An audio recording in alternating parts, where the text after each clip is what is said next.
Alright, so before we start with the video, I want to thank you all for the crazy support on the last video. I appreciate it a lot and it means the world to me. Okay, so the question today is how should you get into the Souls series? Well, there are 7 options or 5 options if you play on PC or Xbox.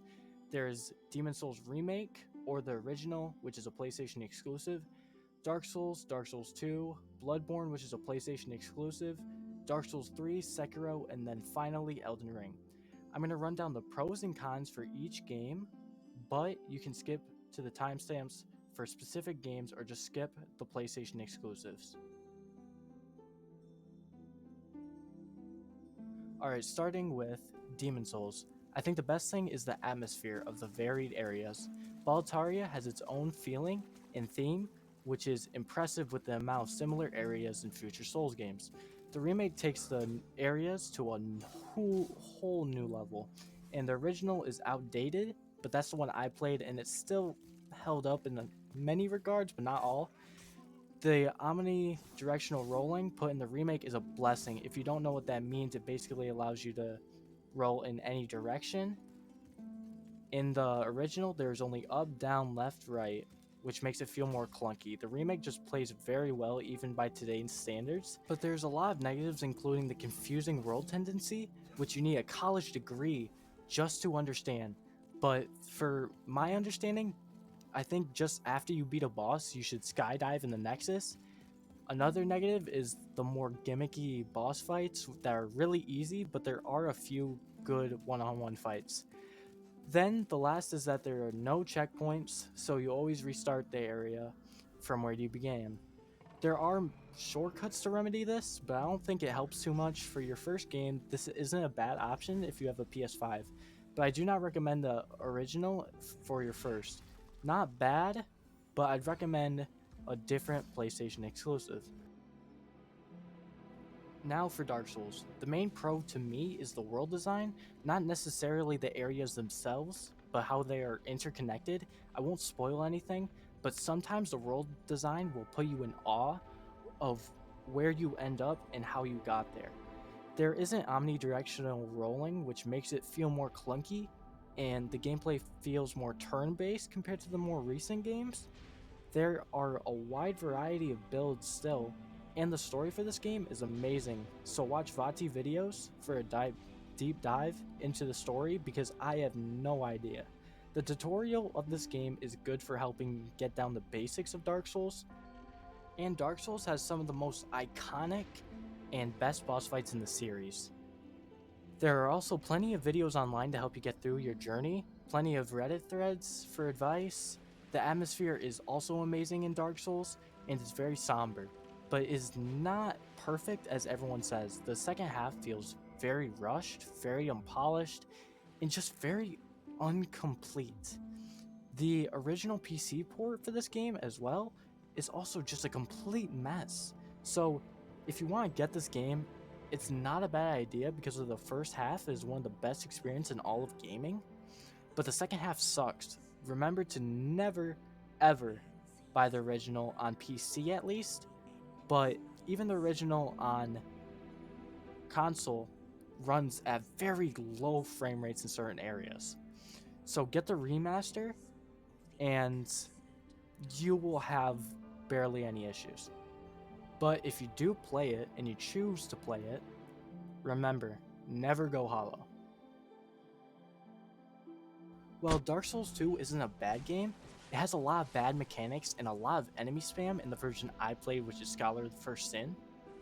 And the boss fights were not that interesting to me personally.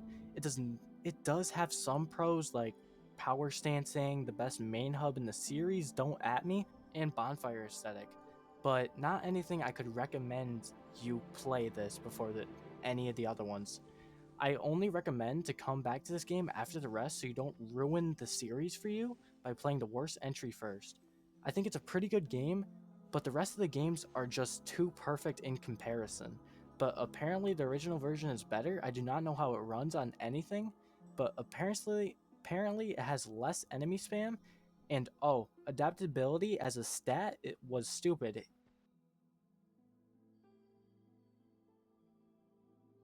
Now for my favorite and what I think is the best entry in the entire series is BloodBorne.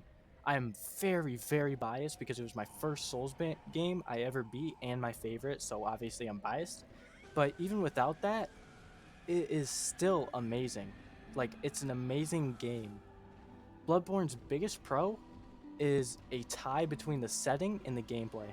No spoilers for the actual plot or like what happens in the game, but the Lovecraftian and cosmic horror setting is truly breathtaking. The world is so interesting to explore and makes you want to explore for more than just beating the game. There are a few times I had to look up where to go, but for me, I had to do that with all the games. The beast designs and just all the enemy designs add to the setting and theme to envelop you into the atmosphere and into the game world. The gameplay was when FromSoft started going with a faster gameplay style. There's a dash when locked in instead of a roll, and it's omnidirectional. You have a gun to parry your enemy, which is so satisfying to pull off, unlike the previous entries. Bloodborne only has one shield. If you used it, you would know why that wasn't the main focus in this game. There is a new feature where you can regain health after you lose it by attacking, encouraging aggressive play. The flaws include limited healing supplies, which are pretty easy to get, but I can see why it would be an annoyance. The lack of resting at a lantern, which you can do in Dark Souls, is just an annoyance. Then, only that it is on PS4 and plays at 30 FPS, which wasn't an issue for me, but I can see why it would be. Dark Souls 3 has the most refined combat of the entire Dark Souls series, being faster like Bloodborne but still having the soul of the original. And the biggest pro of this entire game, in my opinion, is the boss fights. Most of these boss fights are in the top 20 of all of the Soulsborne games. And Dark Souls 3 is the easiest Dark Souls game, like in my opinion. But the reason for that is because all the areas to each boss aren't that hard, but the bosses themselves at least are very, very difficult. The game also has an amazing DLC with multiple great boss fights that I can't elaborate much more on because it would be a spoiler and I want you to feel it for the first time. Only con I can think of is that most of the areas are just flat out forgettable, and a lot of people feel like the game is just fan service, which is a kind of true, but it's because it was closing out the entire Dark Souls series, and for what it was an amazing ending.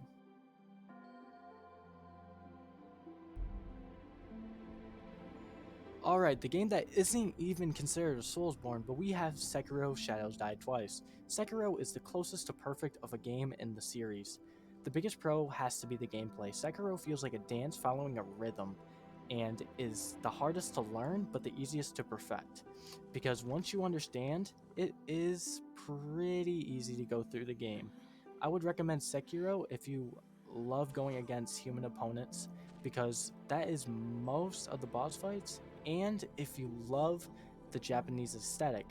The art style of this game is truly beautiful, but I feel like it has two main problems, which aren't really problems, just more preference.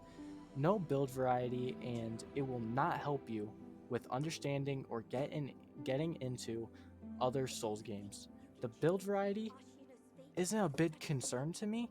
I like it more linear, but if you want an RPG, then this is not the game for you.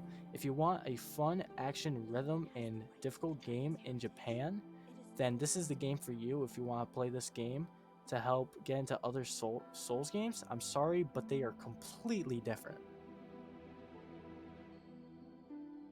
I know what you're thinking. Oh, another YouTuber talking about Elden Ring and praising it. Well, not today. Elden Ring is a fantastic game and is an option and a good one, but a lot of people regret playing Elden Ring first because none of the other ones met their high expectations because of Elden Ring and how good it is. And it's easy to get lost in the massive open world, and the level scaling of bosses and enemies is all fucked up. You could be over leveled at one moment, then under leveled the next. And it's hard to find the perfect balance. I know it is the idea to explore and get more runes, But what if they just want a linear experience? Don't get me wrong, Elden Ring is one of the best games of all time.